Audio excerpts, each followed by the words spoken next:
Hello guys, welcome our channel. তো আজকে আমরা হাঁসের বাচ্চাগুলোর জন্য কিছু ডিমি আনতে যাব। চলুন পুকুরে গিয়ে দেখা হচ্ছে। তো চলে এসেছি আমরা পুকুরে। তো এবার কিছু ডিমি তোলা হোক।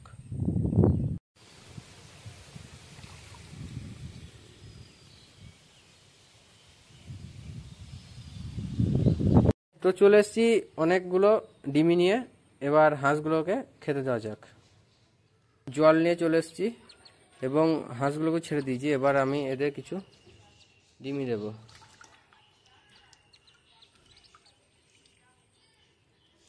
দেখুন এর কত সুন্দর খাচ্ছে।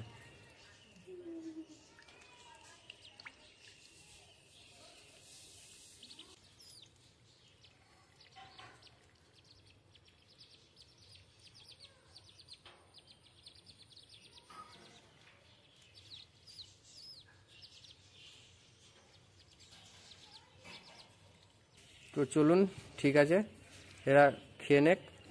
দেখা হচ্ছে পরের নেক্সট একটা মিনি ব্লগে। Tata, bye bye.